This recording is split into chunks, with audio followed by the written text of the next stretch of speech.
那今天这期内容呢是跟往常不太一样，今天这期内容是一期采访。当时我在去年遇到一位美国人，跟他聊天过程中，我发现他曾经也是经历过几段与有毒人格，尤其是自恋型人格障碍相关的人，伴侣关系啊、合作伙伴什么都有。然后现在呢，他茁壮成长为一名成功的女性人生成长教练，所以我觉得他的故事非常的有启发性，非常适合来让我们这个频道的粉丝们可以听一听，哎，离开自恋型人格障碍的人，他们都可以做什么？他们怎么找到了自己的方向？又是如何成长？所以今天这一期呢，就是我来采访这位成功的美国女性人生教练。So today I would like to introduce everyone someone I met who has been through narcissistic abuse relationship to a very successful woman life coach, a beautiful, young, inspiring American Jennifer. Jennifer, hello. How are you? Hi, I'm good. Thanks for having me. Yes, and I would like to have some questions to show to my YouTube channel fans. So welcome you to my YouTube channel, and Thank I you. would like to ask, what were some of the things that lead you to being in a narcissistic relationship? I think from a very young age, I had the belief that other people won't let me do what I want, and other people won't let me have the things that I want. And I was forced to do a lot of things by the adults. They were very strict around me. And I learned that in order to gain love, I must please them. And if I don't please them, it creates a lot of conflict, a lot of pain, and punishment. And so I also learned that I can't directly try to get what I want because they would deny it from me. So instead, I found other ways, workarounds, let's call them, to get what I want because being direct didn't work. So being manipulative, for example, or getting it behind their backs. And also because I was raised in an upbringing where the child is a reflection of the parent's success. You're an extension of them. Your Oh, yeah. success, yeah, reflects on their success, which I know is very common with Chinese culture. I didn't learn boundaries. I never learned where I ended and another person began. So I was constantly feeling responsible for other people's emotions. Yeah. Um, and I never really learned to be self-aware. I never really learned how to process my own emotions because feeling sad or angry or anything that was negative was Yeah. punished. And so instead, I learned not to feel those emotions or to suppress them or to deny them. And then, yeah, that made it very easy to gaslight me later. I grew up feeling very guilty and ashamed for being a bad kid whenever I disobeyed. And also, one of the things that I learned much later in my adulthood is that I have ADHD. And so, as a child, I was making a lot of mistakes and very accident prone. And I believed that I was just a bad kid because it was just difficult to do certain things that a lot of kids could do more easily. But I didn't understand that. So I thought I just must be bad. And I felt very guilty and ashamed again of who I was. So I think those all led to being in narcissistic relationships as an adult. Yeah, that sounds very typical environment Yeah. to come up like that. So how does this affect you as an adult? So because I felt so powerless as a child, and I grew up into a beautiful young lady Yes. who was very smart and very like perfect on the outside, right? Because that's how I was raised to gain love. Um, I discovered that I was a very desirable, attractive woman when it came to dating. Um, because again, yeah, I was perfect on paper, but inside I was lacking so much self-awareness and boundaries and things, and I was quite toxic as a girlfriend. Um, and also because I couldn't be direct about my needs in a relationship. So it made it very difficult. I was very avoidant. I was lashing out. I wasn't a very good communicator. Mm. And I also projected a lot of these unmet needs onto my partners. I had expectations that I couldn't directly ask for because, again, I didn't know where boundaries were. And then I was crossing their boundaries all the time. They would say things like, I don't like this or this hurts me. And I wouldn't pay attention to it because I had no Mm. boundaries. Um, and I would do things like lie and manipulate to get my needs met in the relationship because I didn't believe that I could get them directly. And these are people who love me and I hurt them. And I, it was difficult for me because I knew what I was doing was bad, but also because I didn't have the ability to process feelings like sadness and anger. I didn't really know what to do them, which created more of the behavior and more of the lashing out, and then more of the guilt and the shame and everything. And it was just a really bad cycle. Sounds like you said, Um, sounds like you first throw tantrum and then later you regret what you do, what you said towards them. yeah. And then I would pretend like I never did. No, I didn't mean that. And then I would do the Yeah. gaslighting, right? Because I didn't understand my own emotions. I didn't know how to take responsibility for things. And for me, also, like gaslighting another person was a love language for me when I was growing up. Like when someone is feeling sad, you tell them, no, no, no, you're not feeling sad. Stop feeling sad, right? Try to make them feel better, right? Supposedly, but it doesn't really work. Um, and so I ended up being on the other side of those relationships, which was very surprising, right? Mm. Yeah, could you please tell more about this part, actually? Yeah. Like, have you, like, being on the other side of a narcissistic relationship, how it I maybe, think yeah, being the what is the correct word? The narcissist, I guess. yeah. First of all, I don't think I am like a textbook narcissist because I'm not anymore. So I think I developed a lot of narcissistic traits, and I think a lot of Mm. people go in that direction Mm. because they lack boundaries, they lack self-awareness, they lack emotional awareness, regulation, they lack just a lot of tools to understand themselves and be aware and process things, but also they are driven by guilt and shame, and they have no other tools to get out of acting from fear, guilt, and shame. And I Mm. think the more you get stuck there without getting out, then the more you rely on those behaviors and mechanisms Yeah. to operate in life. And then eventually, I don't know where empathy disappears because for me, when I was in that position, it Mm. was my whole identity. And so I could not be empathetic because it threatened me being in relationships with people and getting what I wanted. I Mm. had to ignore their pain because it Yeah. threatened my own survival. Right. Yes. And Understand that. if I continued down that path, I don't know who I would have become. Mm. Sounds like I actually understand this part because when we're so desperate to fulfill our own needs, we can't see other people's their needs, so we become self-centered Yeah. and we start to be like other people will see that we're so difficult to be around with. Yeah. It's a survival mechanism. You're only thinking about your own survival, nothing else matters. So how did you get out of this cycle and meet your husband today? Yeah, actually, before I talk about that, I got out of it because I realized how painful it was to also be on the other side of it. Yeah. So after a series of romantic relationships where I eventually discarded the guy, and I would always choose someone who I perceived was weaker than me and get bored after some time. Um, I got in a relationship with someone who was married to someone for decades and was the victim of narcissistic abuse. And Mm. this person had felt weak for so long that Mm. he wanted to feel powerful. Sound Yeah, familiar? yeah, oh my God.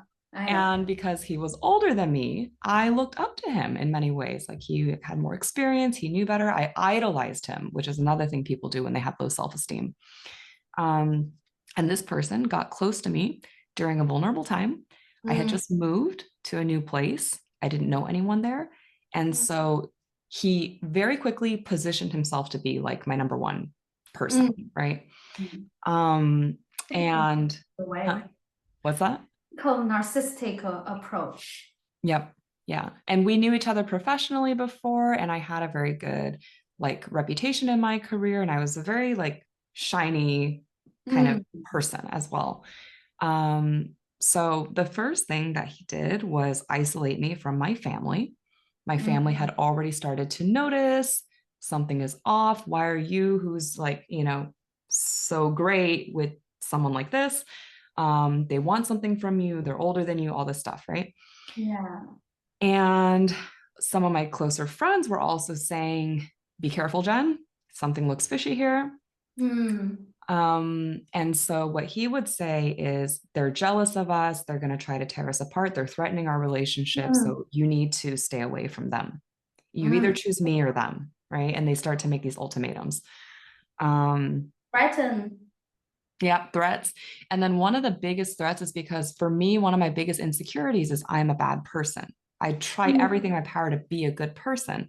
So Yeah. whenever he would say something like, you're disloyal, or you're a bad friend, or you're a bad partner, or whatever, this would be my bait. Every single time he would say, you're being a bad person to me. You don't love Mm. me. You don't care about me. I would do everything in my power to be like, no, I'm not, I'm good. I'm a good person. I care about you. I love you. Right. Mm. Yeah. Because I'm Nice insecure. to play you. Yeah. Typical, typical. Yeah. And he would also praise me and make me feel amazing. And then, the second I got too confident, then destroy the confidence. And then, it was a cycle.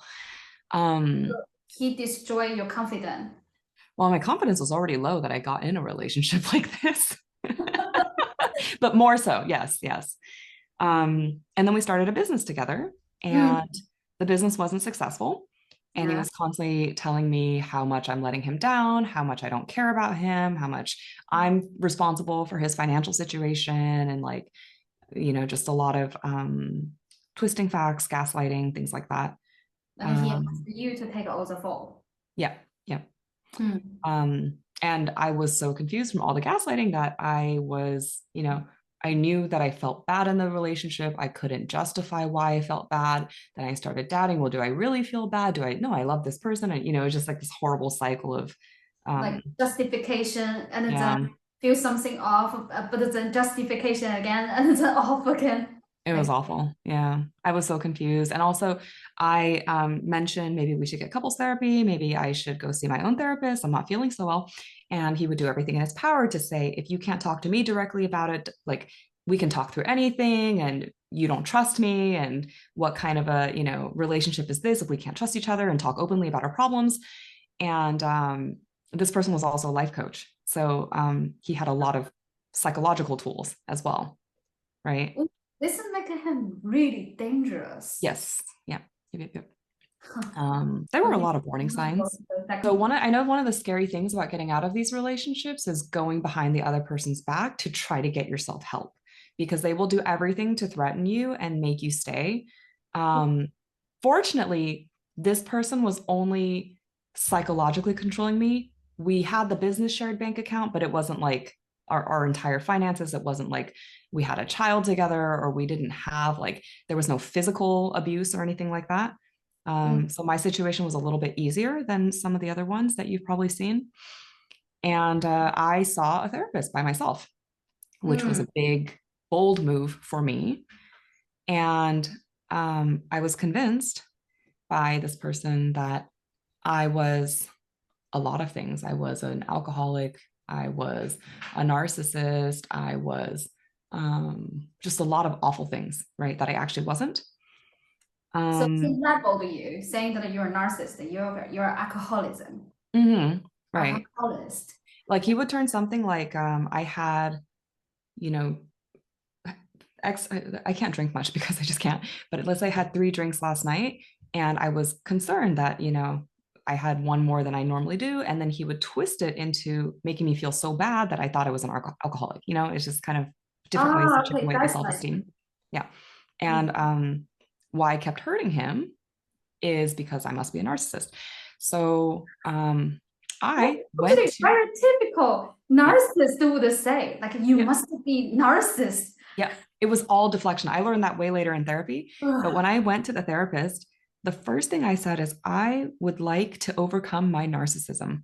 And she was like, Mm. what do you mean? And I was like, well, I keep hurting this person who I really care about, and I can't stop. And then she said, So, do you really think a narcissist would come to a therapist to stop hurting someone they love? And I was like, I guess not. And then she We started don't- asking me some questions where I was like, oh my God, I've been gaslit this entire time. Yeah. And that's the beginning of when I started to get out of it.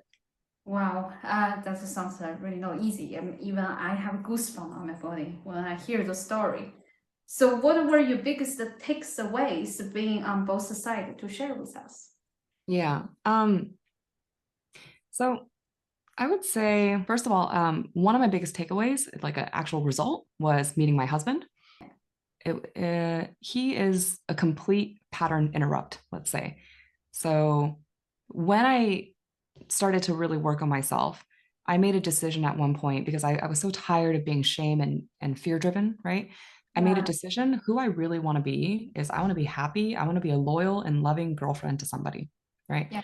And then I actually got in a relationship. It wasn't long, but I got to be the girlfriend that I wanted to be for that guy. And I Mm. trusted myself. Mm. And the next guy I met was my husband. And he's a completely different, very, first of all, honesty is like one of his number one values, integrity. He's incredibly loyal. He's loving. I respect him. Mm. And my friends are like that today nowadays too. So those are some of my big, like, life-changing, results in terms of things. And then in terms of like personal takeaways, I would say I learned about boundaries a lot. Mm. I Oh, learned, definitely. It's yeah, so yeah, so important for boundary, healthy boundaries. yes, yes, yes. And boundaries aren't these like scary things. Boundaries are literally where am I, Jennifer? Where do I end? And where does the other person, Alice, begin? And Yeah. where are Jennifer's emotions? And what are Alice's emotions? And Mm. Jennifer's Yes. emotions are not Alice's responsibility and vice versa, Yeah. right? We can always be kind to each other. We don't have to hurt each other, but ultimately, everyone is responsible for their own needs and emotions. And nobody can give another person what they need or want. We are all free to go pursue what we want. Yes. Um, Very yeah. fair. Yes.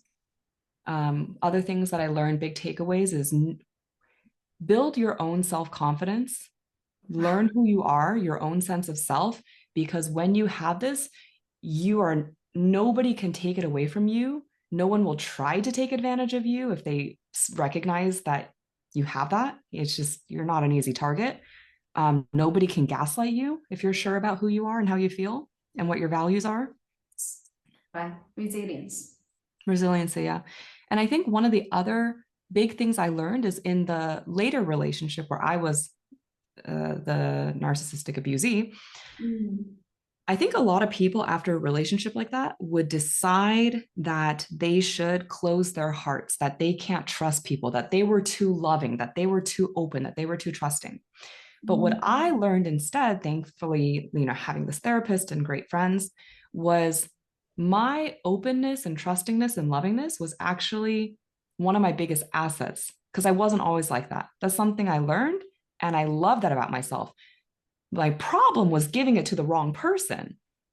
So the Exactly. part of the equation that needed to change is not me and my love and my trust, it's the person I give it to.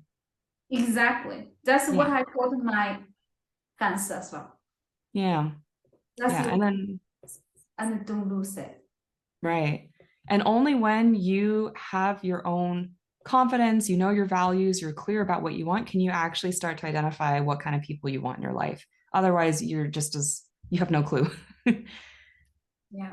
If you're seeking validation from other people, you're not going to be making decisions based off of your own values, right? Yeah. And also that it's really funny. Today I read some articles is saying that the narcissist they're thinking, oh, since you're so open-minded and you're so loving, and then we will just take advantage of you. But I was like, good luck if we already figure out in Yeah, advance who you are. Good luck to get close to us. right. Yeah, I think also one other thing I learned about being on both sides is narcissists also have pain. We usually think that they're these like cold, heartless people, but every time that they discard a person or they end a relationship or whatever, there is pain because they lose their narcissistic supply. They have to go find another person. Um, they Have to find a there lot. are things that cause them pain, you know? Yes, they are fully driven by shame and Mhm. And they're pain. constantly, yeah, living with the pain of feeling like an imposter as much as they try to, push it away. So I think although it's very difficult for a narcissist to want to heal or become whatever the other word is, like not narcissist, I think it is possible, but it's uncommon because as long as there's pain, there is maybe some motivation to change and not feel that pain. I wouldn't expecting narcissists can change because there's some scientific proof that they can't change. But I wouldn't say complete because in more than this lifetime, maybe they will learn a lesson, but that is not this lifespan. I wouldn't expecting anything. So I will put off the hope, expecting the narcissist can change, but just to focus Yeah, on I would say to victims as well that they shouldn't expect it. no, Yeah, you're in that relationship. Don't expecting no. they will be better because that's what they're creating the bubble, the whole bubble. I'll keep you keeping in the loop so that you want to get it out of it. So I Mhm. would no, I Yeah, wouldn't say the change. Yeah. Well, sorry.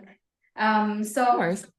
but I think that this relationship is talking about that how you get rid of this relationship and then you can meet your current husband and who Mhm. is loving and there's nothing toxicity anymore. So that is the biggest succeed, I would say. Yes, it's a reflection of who I am too. I got rid of my toxicity as well. I had to take a break from dating, and up until then, I was constantly back to back dating people because I needed validation, right? And so taking a break, I think, was one of the best things I did because um, it really gave me time to self-reflect. And solve your internal issue, right? Yeah. So I'm so happy for you. And it seems that living the narcissist is a guaranteed better life ahead, isn't it? Oh yeah, definitely. So if there's any advice you would give to our survivors or people who still can't afford to leave this abusive narcissistic relationship yet, what would you say to them? Yeah, like I said earlier, building your confidence because that's something that nobody can ever take away from you. You'll always have it and it will always help you. Mm, So, following, if you're already listening to this interview, following people like Alice, for example, they will give you a lot of visibility, like my therapist gave me, into what's actually happening in your situation. So you actually understand what's happening. And also, I'm sure Alice can give practical tools and advice on how to handle situations. And then just to always, because when we're in those relationships, we're so focused on pleasing the other person that we kind of lose our own sense of identity. We forget what's important to us. And so I think it's really important to also reclaim your sense of identity, visualize what the life that you want, what you actually want, and keep that vision present in the privacy of your own mind as an inspiration. mm. And another way to build your confidence is also like it's so hard to do by yourself. So getting support, like Social if support. social support, I think this is very difficult for a lot of people because the narcissist does try to control your communications and your access to people and things. If you have the internet and you're able to join online communities. I mean, if you're watching this video, I assume that you have some internet freedom. So there are support groups, online communities, reconnecting with people who you actually know and who care about you, friends and family, if you're able, if they haven't Mm. completely cut them out of your life yet. And I know asking for help is difficult, but you need all the support you can get to get out because once you're out, you need people to go to. One of the scariest things is having no one to go to when you're out. Staying is kind of seems like a better option, right? So That's why sometimes it's difficult for the survivors because if they go back to their family of origins, they are narcissists there as well. yeah. So, and then they're like the other part of the narcissistic parents is also the survivor, like still being abused by the narcissist. Yep. So both of the parents will be self-betray and betray you. So if your partner, like you married to a narcissist, then you truly, when you leave, you have to on your own Yeah, because the parents they can't be relied on. So it's true. they have to rely on some social societies, which I build a group so that they can join. But it's I think in the US it's much better because I heard in the US you even have like if the relationship involving domestic violence, you have the domestic violence hotline, and if some people want to commit suicide, they have a commit suicide hotline. Yep. They can help you. But Yep. this part, China not doing really well yet, but we have to doing it on our own. So Yeah. I actually think what you mentioned is really great. That if you feel that there's no one can help you from your family, you can actually join our fans, and so that you can support each other to grow together. Absolutely. You Right? you need a sense of the life outside is going to be better. You need some kind of hope, like tangible hope. There are Yeah, people out there who are going to help you when you're out of this situation. Yeah. So your community is amazing. and also that finance independency. Yeah. So if your country offers like an unemployment bureau or something, maybe there are some nonprofits offering even maybe free legal help or um, temporary housing or help getting employment or, it depends on where you live, but maybe there are organizations that can help with this as well. I think that part that you doing really well because you are really good at what you're doing. Yes, and that is also one way of helping others is using your story to inspire and help others heal as well, which is why I decided to do life coaching as my career. It's something I'm very passionate about. It's something that is very personal for me. Mhm. So that is a route as well. Your story, getting out of this is like it can inspire so many people who feel stuck in their lives and Yes, powerless. exactly. And that's what people on my YouTube channel you can find on your own as well. And you need to believe that you can find. And we together, we will be stronger. And don't lose the hope for yourself, Yeah. right? You always can creating your own beautiful life without them. If you're listening to this show now, that means you have hope. So Thank you. yeah. Thank you, Jane, for the interview. And the people who, if you want to also follow Jane, you can contact with me because we want to keep it private, keep it low profile. And thank you, Jane, for telling us your story and inspiring us and encourage us. I wish your career going so successful year ahead, which I did saw your page. It's amazing. And I believe you can continue help more people just like me. And let us together build a better life for ourselves and more people. Absolutely. Thank you, Alice, for everything you do for people and for having me on your show and Okay. sharing this message. Yes, thank you. And bye bye. Bye.